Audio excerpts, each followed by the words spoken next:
ఎవరు వీళ్ళు? ఎందుకు నన్ను కిడ్నాప్ చేశారు? నా మాయాన్ని ఎందుకు చంపారు? ఇలా ఎందుకు అనే ప్రశ్నలే నాలో ఉన్నాయి. కానీ చందుగడే కాకుండా వీళ్ళందరికంటే పైన ఎవడో ఒకడున్నాడు. ఎవడాడు?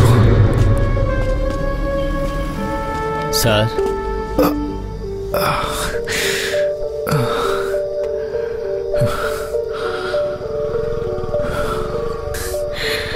సార్ మిమ్మల్ని ఎలా ఓదార్చాలో నాకు తెలియడం లేదు సార్. ఇప్పుడు కూడా మీకు ఇలా జరగటం నేను నమ్మలేకపోతున్నాను. బాధపడుతూ కూర్చుంటే ఏమీ మారదు కదన్నా. అన్నా, నాకు చిన్న సహాయం చేస్తారా? సార్ ఏంటి సార్ సహాయం అది ఇదే అని పెద్ద మాటలు మాట్లాడుతున్నారు. మీరు చెప్పండి సార్, నేను చేస్తాను. అన్నా, మిస్సింగ్ కేస్ ఫైల్ పిటిషన్స్ అన్నీ తీసుకొని మన పాత బస్ స్టాండ్కి వచ్చేయండి అన్నా. వచ్చేటప్పుడు జాగ్రత్త. అలాగే సార్. అన్నా, స్కూటీని స్టేషన్లో వదిలేసి మీరు వచ్చేటప్పుడు ఆటోలో రండి. అలాగే చేస్తాను.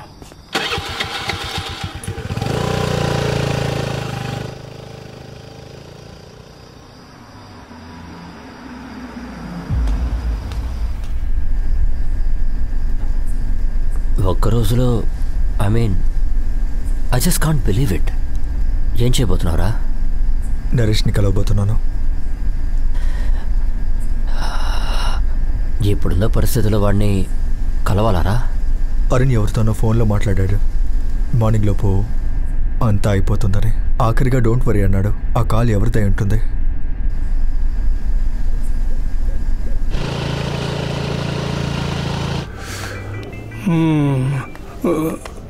సార్, అక్కడున్న స్టాఫ్ ఓకే సార్, అలాగే చేస్తాను సార్. నరేష్కి ఏదో అపాయం జరగబోతుందని నాకు అనిపిస్తుంది. రావా, టీ తాగుద్దాం. నువ్వు ఎందుకు లేచున్నావు? మేము ఉన్నాం కదా, పడుకోమా.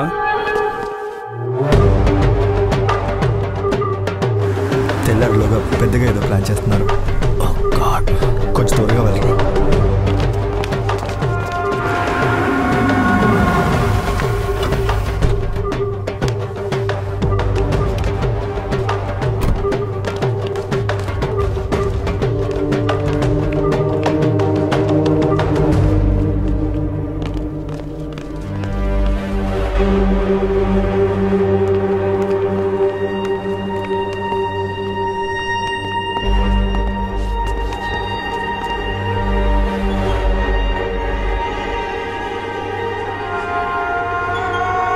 ఇప్పుడు కూడా రాంబాబు అనే ఒక అతన్ని చందు తనతో పాటే ఉంచుకున్నాడు సార్.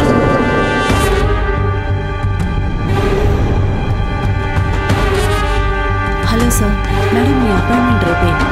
సరేనా? ఇప్పుడు నరేష్ ఎక్కడ ఉన్నాడు? ఐసీయూలో. ICU 7th flora? 7th ఫ్లోరే. చందుగడ ఏ ఫ్లోర్లో ఉన్నాడు? 3rd ఫ్లోర్లో ఉన్నాడు. బట్ లిఫ్ట్ మెయింటెనెన్స్లో ఉంది. ప్రాణాలతో వదిలిపెట్టకండి. సరే, నువ్వు ఇక్కడే ఉండి చందుగడ ఏ ఫ్లోర్కి వెళ్తున్నాడో అప్డేట్ చేయి. ఓకే, నేను త్వరగా వెళ్ళి వాడిని బ్లాక్ చేస్తాను. యా.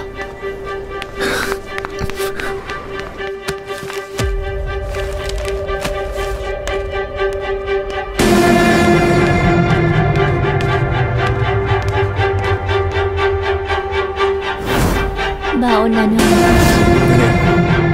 జెనిఫర్ ఏ ఫ్లోర్లో ఉంది? 6th floor. చందుగడు ఇప్పుడు 3rd ఫ్లోర్లో ఉన్నాడు.